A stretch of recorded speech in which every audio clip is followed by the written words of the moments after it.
Hi, I'm Aaron Friend, and today I'm going to cut this into a turning blank here, this little piece of sycamore. See, this is a slice of a log. It's got the pith, that center, the heart of the tree is cut out because that's what cracks and that's not really good to turn. So the bowl is going to be in this area here. I just wanted to show you what happens. So this is just sliced by a chainsaw, sliced a little stump, and then the pith is cut out, and you got a flat piece here. So I'm going to put the flat piece down on the bandsaw and just cut. And forgive me, it's going to be a little bit loud, but it won't be long. I've got a circle. Let's see how I can show you.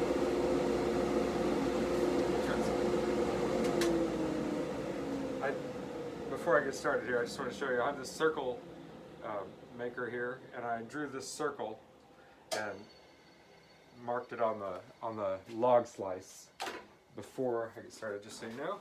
Now I'm just going to cut it out. I have a 3/8 blade, and it's a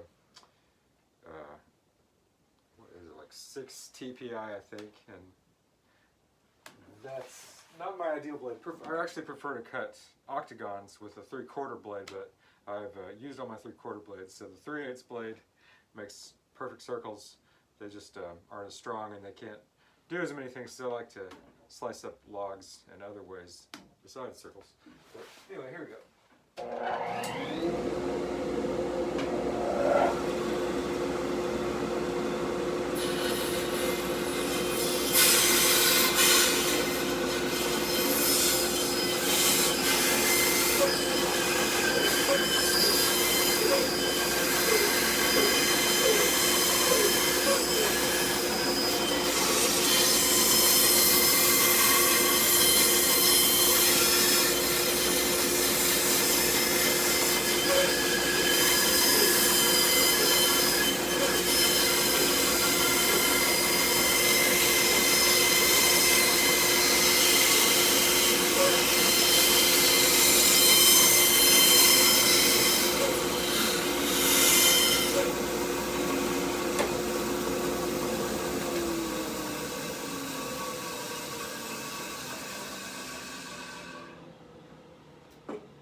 Alright, so there you go.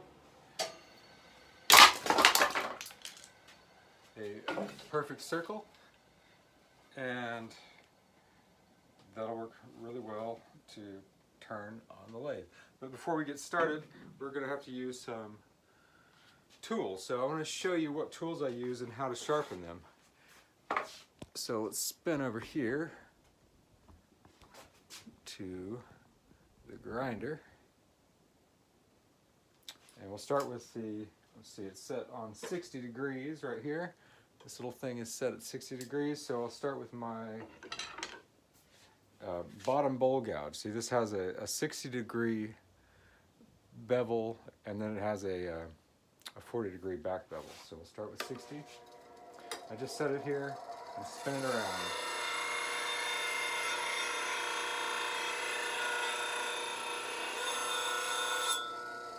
And I look at the edge, and there's a little bit in the last.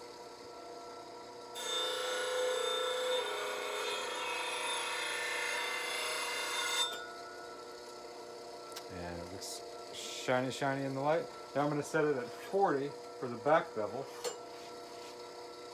And I'm just going to do the exact same motion.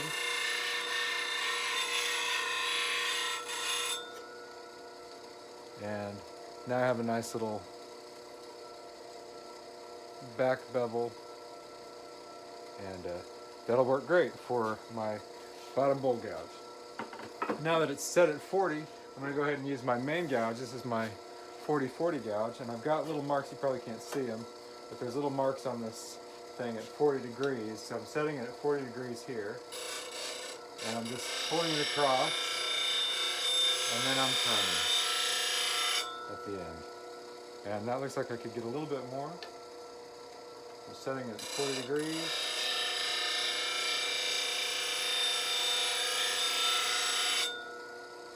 Oh yeah, beautiful. Now I'm going to do the same thing on the other side.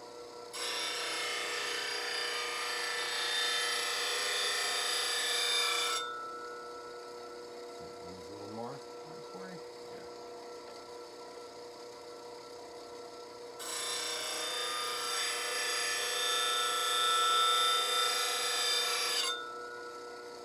Okay, now that's real good. Now for the middle, I'm just going to kind of twist it, roll it and twist it. Kind of blending that middle in from side to side. And you can see there, a very sharp 40/40 gouge. And I don't get too fancy with the back bevel on this, I just knock it off.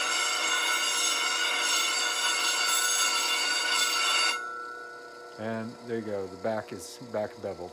So that's my 40/40 gouge. You're asking yourself what happened to my beard. I did a cedar door, and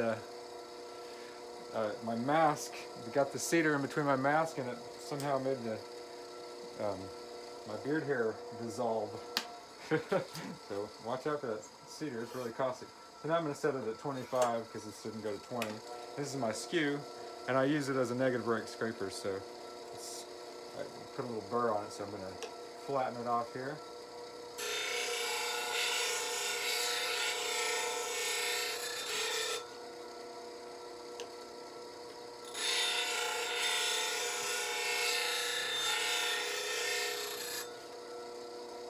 Alright, and that's got a nice little burr on it already.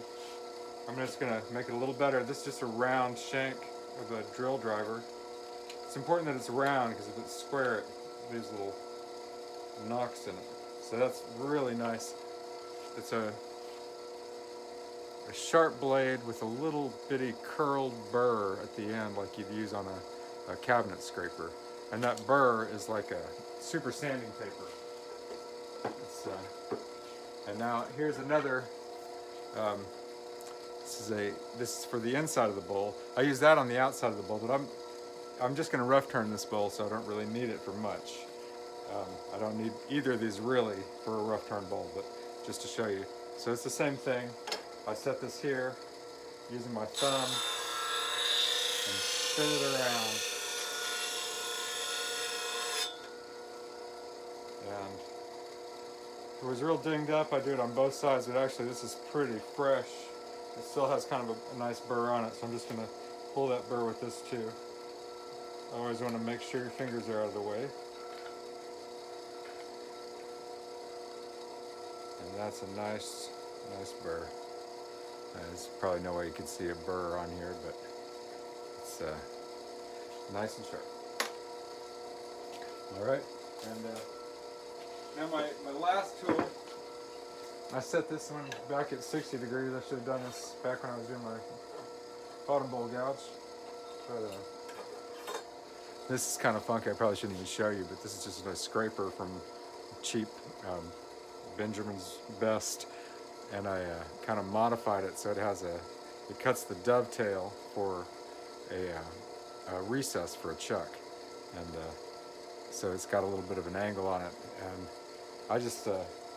it's just really a scraper, so I angle it just a little bit because I want to set it. I want it to cut flat on the recess, flat on the bottom, and angled on the side. So I angle it just a little bit here, and that's good enough. And this other side doesn't really need anything, but it did. Well, I'll show you anyway. I can just set this along the side of the wheel.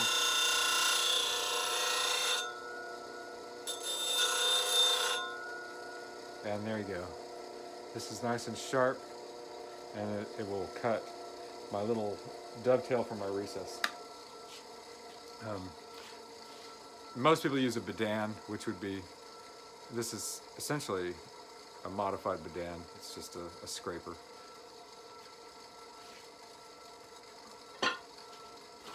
And I would use one if I had one. So, all right, now let's go to the lathe. I'm using my super technology here of a little stick.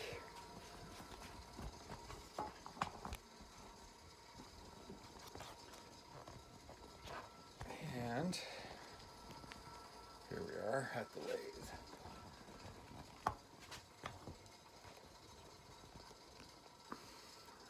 It's pretty high tech. I know. Try not to be too overwhelmed.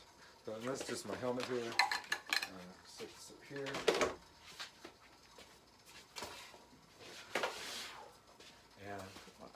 And our blank here. I'm just gonna wipe off my bandsaw just a touch because you know if you leave that sawdust in there for just a minute it starts to rust. Yeah, I'll turn these lights off and close these curtains because I like to lathe with curtains around me, kind of like an ER or something, because it really helps the cleanup afterwards. It's nice to have shelves that don't have shavings on them, because man, this baby throws shavings everywhere, and it's fun. I like it, as long as they're nice and contained. It helps a lot. Okay, so now what we're going to do is we're going to mount this baby on the lathe, and normally you take your chuck off and stick this drive spur in the lathe without the chuck, but my lathe is up against the door, so I'm just going to use the chuck itself to hold it. And you know, I don't recall reading anywhere that that's a good idea in chuck manufacturing, but it works. So now what I'm going to do is I'm going to make a recess on one side, and you know what, I probably want to center this so I know exactly where I want my recess. And then just to do that, because I'm going to, looks like probably about there, I just use this pencil. So just trying to figure out, oh yeah, there's a crack there, so you know, maybe I shouldn't have made it so big on that side. So maybe I'll turn it a little funky, a little wobbly, just to make it free of that crack, because there's not much thickness to this. So I guess I'll make this the center right here. And I just like to kind of, see, I'll use a marker here, and I'll mark that dot. And then I'll draw like a little bullseye on it, because you can't see the dot when you're clamping down the tailstock. So anyway, what's going to happen is there's going to be a recess on this side and a tenon on this side. So first I'll do it between centers and make the recess side. And I like to kind of gauge, it's about that deep, where to put this thing.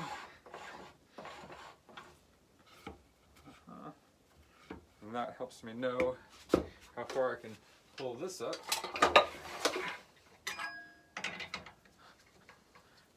Lock that in there. And I really like this, to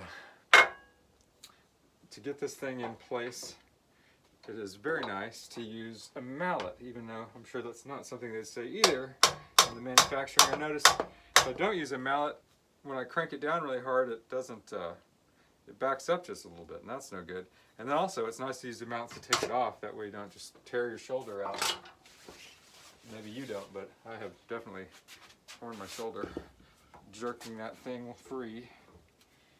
And let's see, I may have overestimated how much room I have here.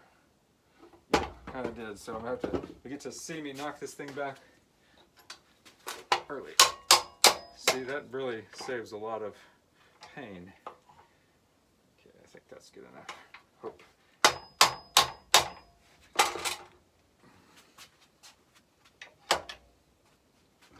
Alright, so I want this space here to be flat.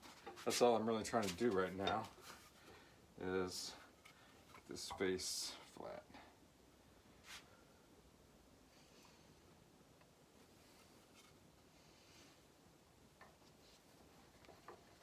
This is probably the most awkward part of bowl turning. It's a little less awkward with the lighter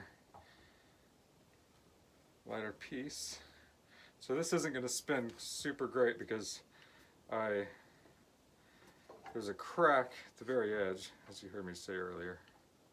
I'm trying to get rid of on this edge.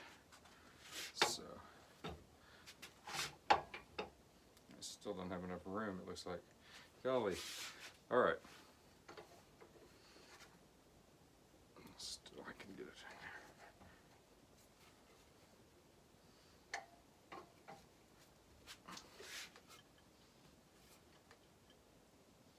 So I just kind of stand here and look at this plane, and it looks like it could just be a little bit more that way.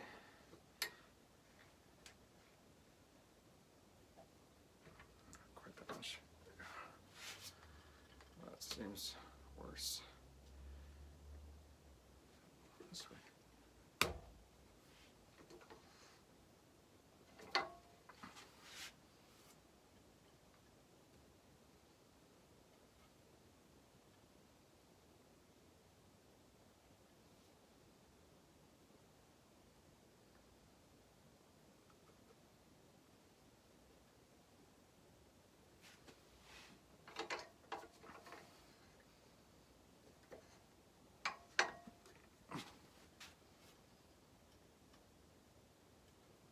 Well, maybe this just isn't perfectly flat, which I think is kind of the case. So.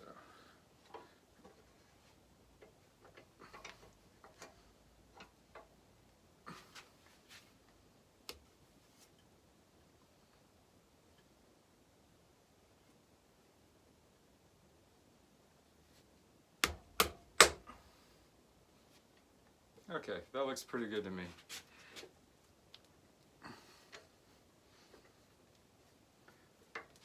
So yeah, I like to really crank down on this thing because it drives the drive spur in on the other side too. And you see, even after I hit it with the mallet, it scoots just a touch. You can see in this, the dust. All right. So there we go, it's on the lathe, looks good. And now what I'm going to do is I'm going to use that 40/40 gouge to do, I guess they call a peeling cut. This is mostly kind of the technique that Stuart Batty popularized for sure, is this 40/40 gouge and the push cut. And he's got a lot of disciples and they're all really good. So it makes sense, it cuts really clean. And then I kind of, you know, I'm not a disciple, I haven't, well I would be if I could afford to go to one of his classes or study with him, but I watch a lot of different people and learn a lot of different techniques, so I kind of use a little bit of like different people's techniques. Like Richard Raffin uses the tool rest to leverage, and I like that a lot too. So I use some of that kind of hybrid, like everybody, you know. That's how the human race evolves, I suppose. So anyway, you're hearing my helmet go on. It's going to make a sound. I apologize, kind of a ringing, annoying sound, but you know, I need to breathe. So anyway, here we go. Let's get started.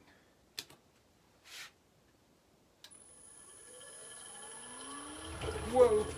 Had the lathe way up. Okay, that's turning at 5:14. And that'll be good.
that's nice and flat, somewhat flat. I think it's flat enough. And I'm going to use these little caliper things here, and they're going to mark. I've got this set at the kind of a sweet spot in between the recess and the tenon. So if I make it a little bit bigger than this, it makes a good recess, and if I make it a little bit smaller than that, it makes a good tenon for this particular chuck. So it looks like, actually I might need to plane just a little bit more before I can go.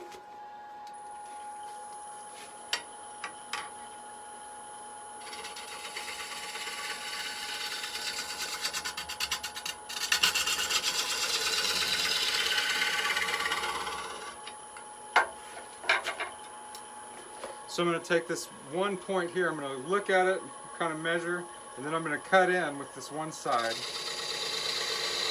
and then I'll check it. And yes, that is wider than this, so that's what I'm looking for. And then I'm going to take this, I'll show you, let me show you this way.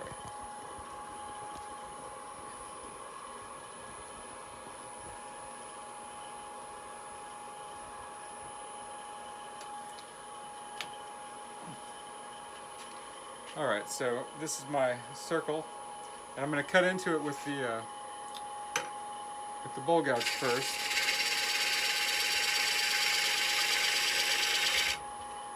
That way and back this way.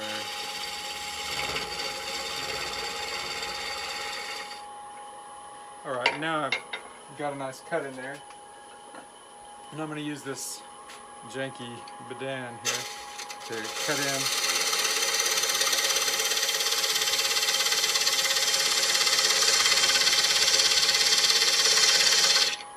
So that does a really nice job. I'm just going to widen it just a little bit.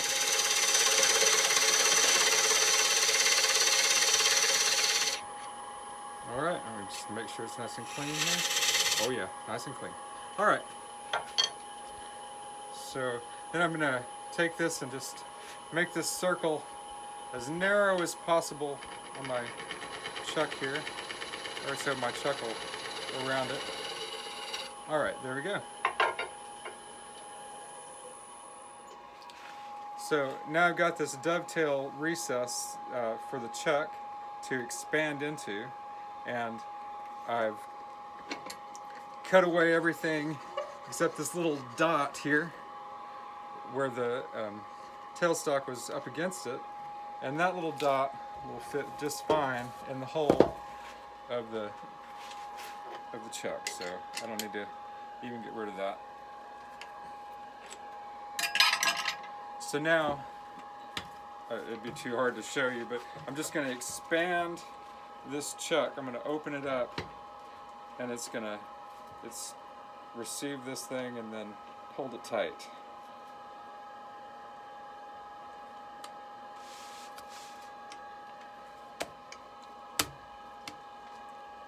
Okay, that's good.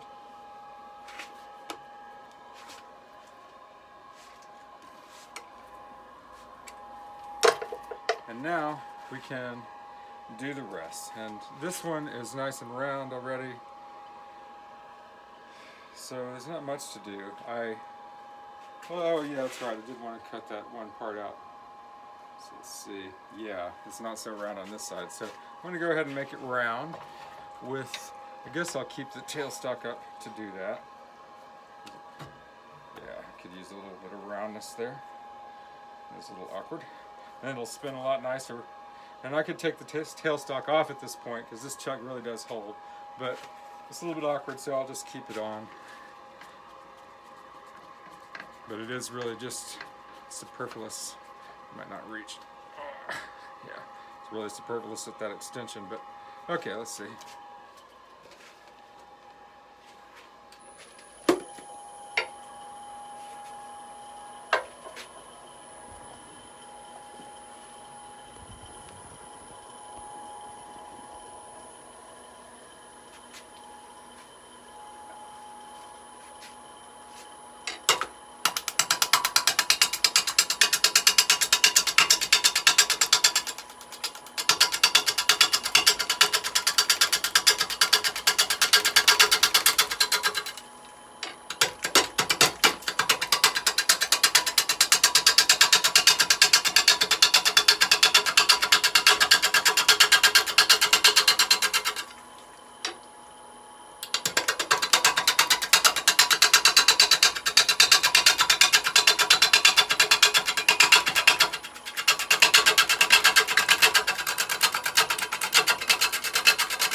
there we go. That's round enough. A little punky right here, but the push cut ought to take care of it. So now we're going to just get rid of this tailstock entirely.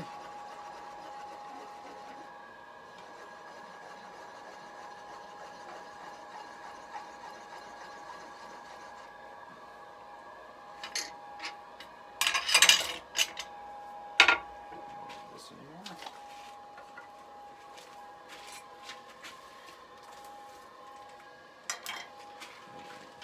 Use this mallet to whack it back out of the way. There we go. Okay.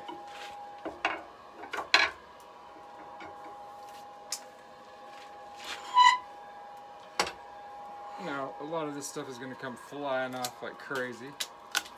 So if you can get it off, see there. There we go. All right. So I'm going to flatten it out a little bit and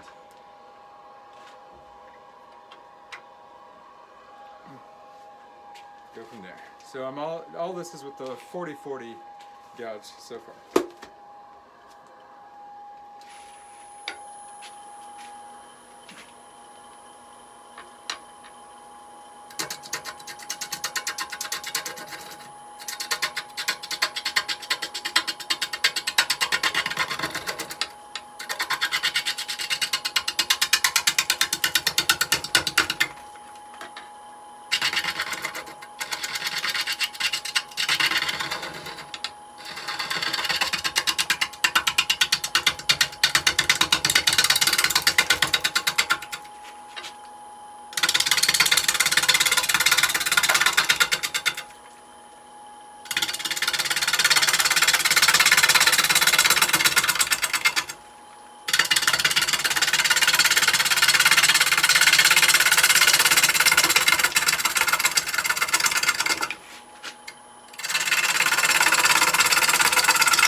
Let's see what we got.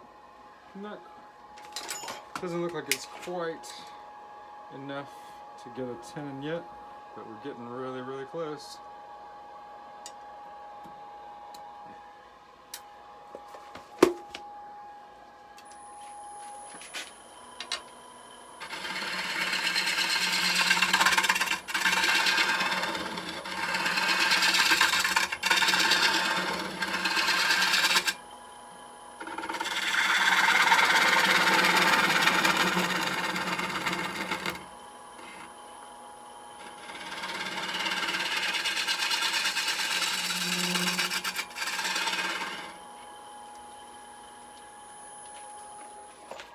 Alright, that's flat enough. Now, Stuart Batty just cuts the whole shape of the bowl and then makes the tenon. I'm going to make the tenon first. I don't know that it really matters either way. But he's a master, but it seems like I get a little bit, I lose a little bit. If I make it round, then I have that bit that I have to cut off. So either or, it really didn't matter. So I want it to be a little bit smaller than this for the tenon. That's right on, so a little bit smaller. Oh, it's too small.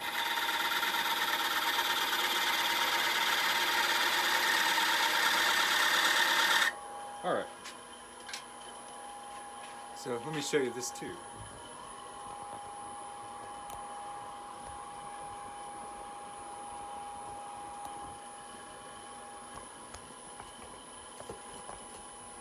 Okay, this I really want to show, and I don't know if I can get it with this camera, but I really want to show how easy it is to cut a tenon just with a 40 bowl gouge. A lot of people say you can't do it, but the shape of this gouge really allows you to go straight like that into contact with it. So I just cut it away like this.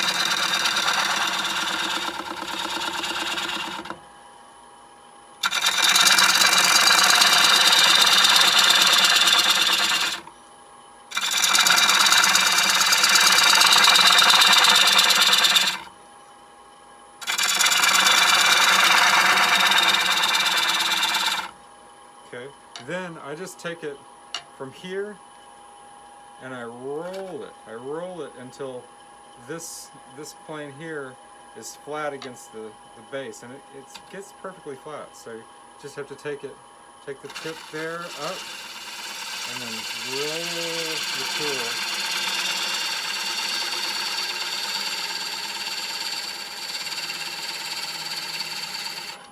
And that is just a perfect dovetail. And then Stuart Batty and a lot of people will cut the little edge off too, because they say that makes it break. I haven't had that happen, but I believe somebody who's turned 1,000,000 bowls. Okay, so now I've got a nice clean tenon here, and now all I have to do is shape the outside of the bowl. And I've fairly shallow bowl, so not too much. So then you kind of see where you're going to start from and where you're going to finish to, and see that you can. Looks like I can. So let's do it.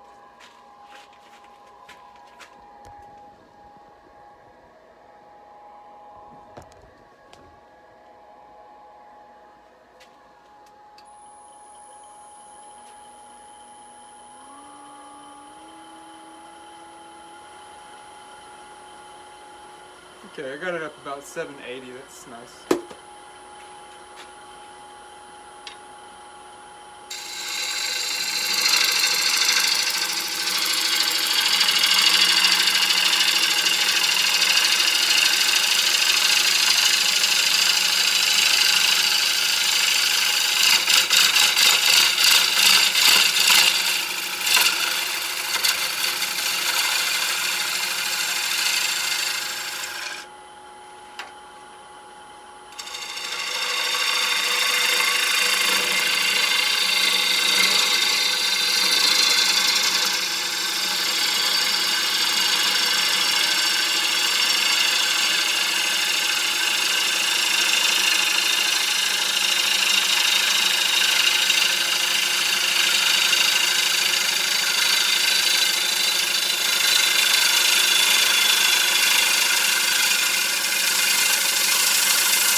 There you go. That is clean as can be. Beautiful, beautiful. And this is a rough turn bowl, so it doesn't have to even be this beautiful, but there's no tear out whatsoever. Except, you know, up here at the end, but that's alright, we're going to cut that away anyway, so it doesn't matter. So, just clean as can be, and it was kind of punky somewhere. I can't even find where that punkiness was, because that push cut just makes it, it works with the fibers so good. It is a very good cut to learn, and I'm glad that people like Stuart Batty and Ashley Harwood and people like that are sharing their technique for people like us.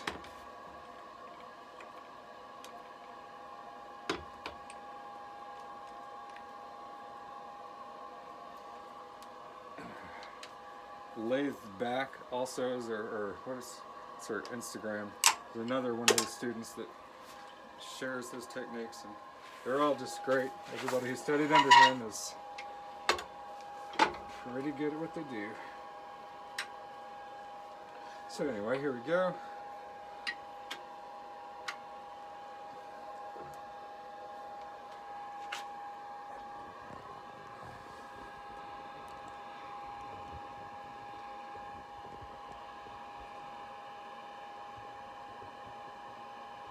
Alright, so now we're going to do the inside. So I've still got that little nub there. And what I'm going to do is I'm going to make a little notch for my drill bit, and then I'm going to drill a depth. That way I don't go too deep or too shallow.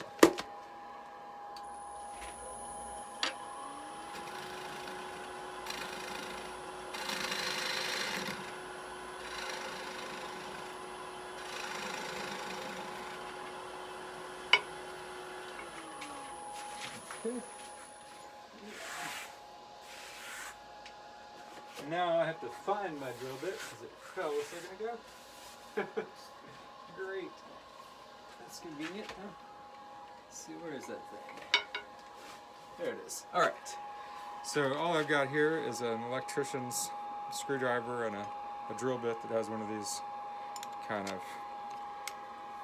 vacs to it. And I'm going to turn it at 400. I'm going to use this tool rest here to get, so I'm going to go that deep. So that's about there, about there.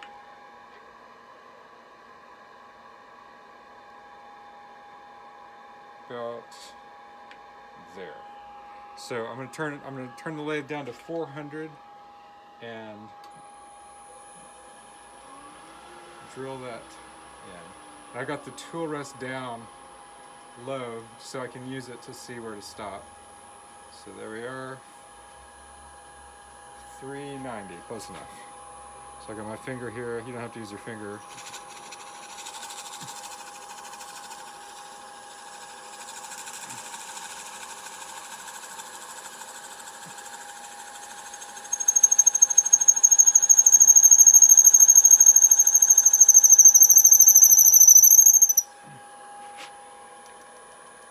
Okay, that's it. Nice and deep. So now all I'm going to do is use this 40-40 to go down and down and down and down, and until there's like a little bit fatter than an inch. Usually it's an inch, but let's see. This sycamore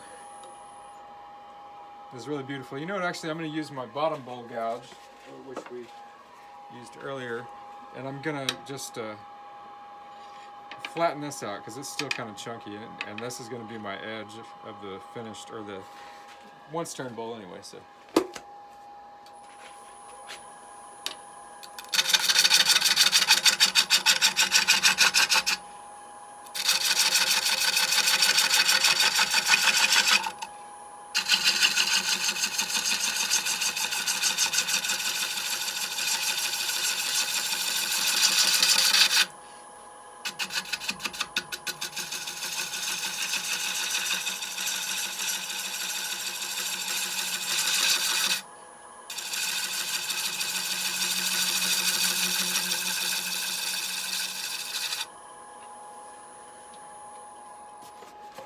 oh, a little more.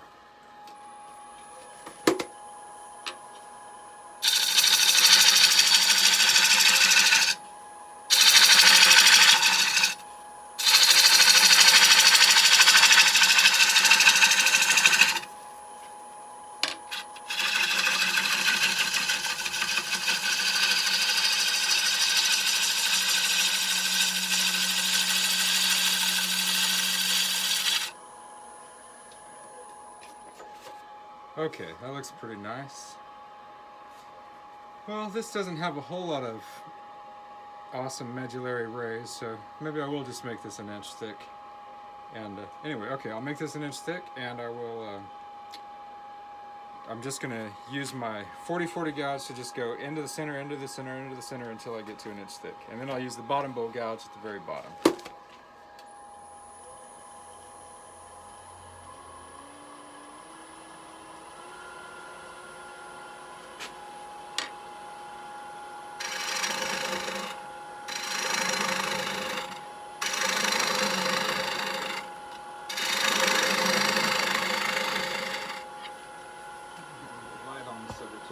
Sorry about that.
Alright, now see, that's about as far as this 40-40 gouge can get to without digging too deep. So now we're going to switch over to the bottom bowl gouge.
All right, now look at that. That is just clean as can be, and has almost, I can't even see any tool marks on the rim, but so I'm going to use, I would use, if I was finishing the bowl, I would use this gouge, although golly, maybe I wouldn't. It's so clean that I might not even use this, but if I was finishing the bowl, I'd use this negative rake scraper here on the inside to get rid of the tool marks.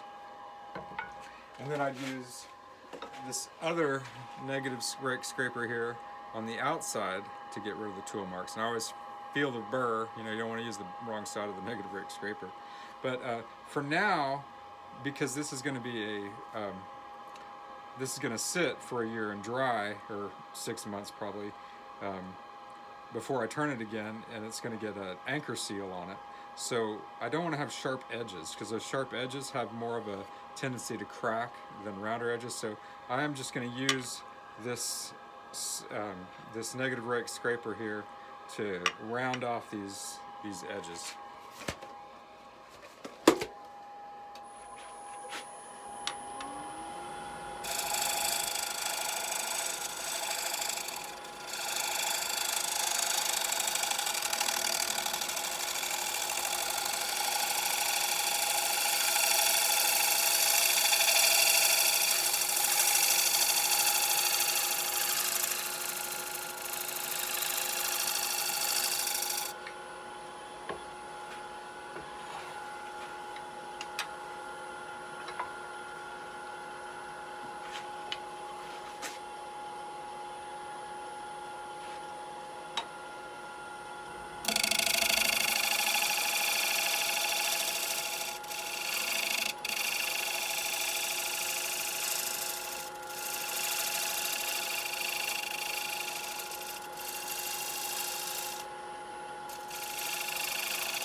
Okie doke.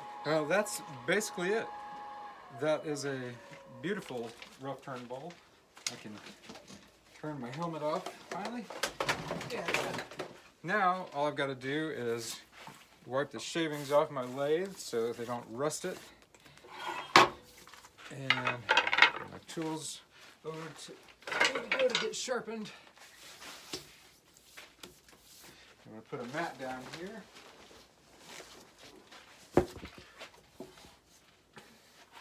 And I'll take this baby off the lathe.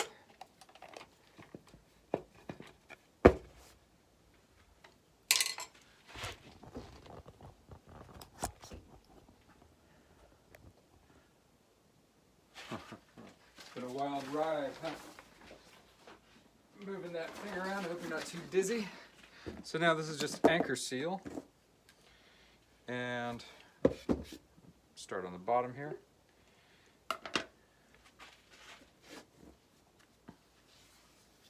Just paint anchor seal around the whole thing. This is anchor seal 2. Anchor seal 1 works just as well, I understand.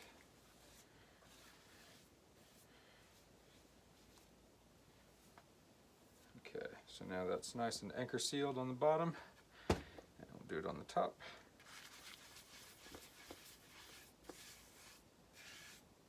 It's really important to get the grain where it really wants to crack is right here and right here, so it's really important to get those areas. But nice uniform, thick uniform coat works well to keep it from warping oddly, or I tell myself that anyway. I don't know if that's true, but it seems that way. Okay, so there we go. It's on there, and then the next thing is to put the date on it. And I like to use this tape to stick the date on it, kind of like paper mache is to the anchor seal. But so what is it? It's 3-7-23.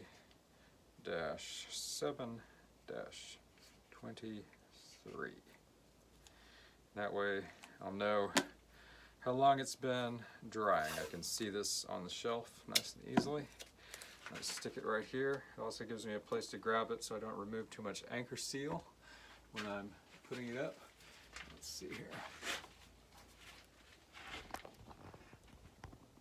See my peanut butter containers of sandpaper. It's really nice to have there. And let's see if I can find one more spot up here. My whole shop is surrounded in these kind of shelves. I've got bowls on every one of them. But, alrighty, I'm Aaron Friend, and that's how to rough turn a wooden bowl. Thanks for watching.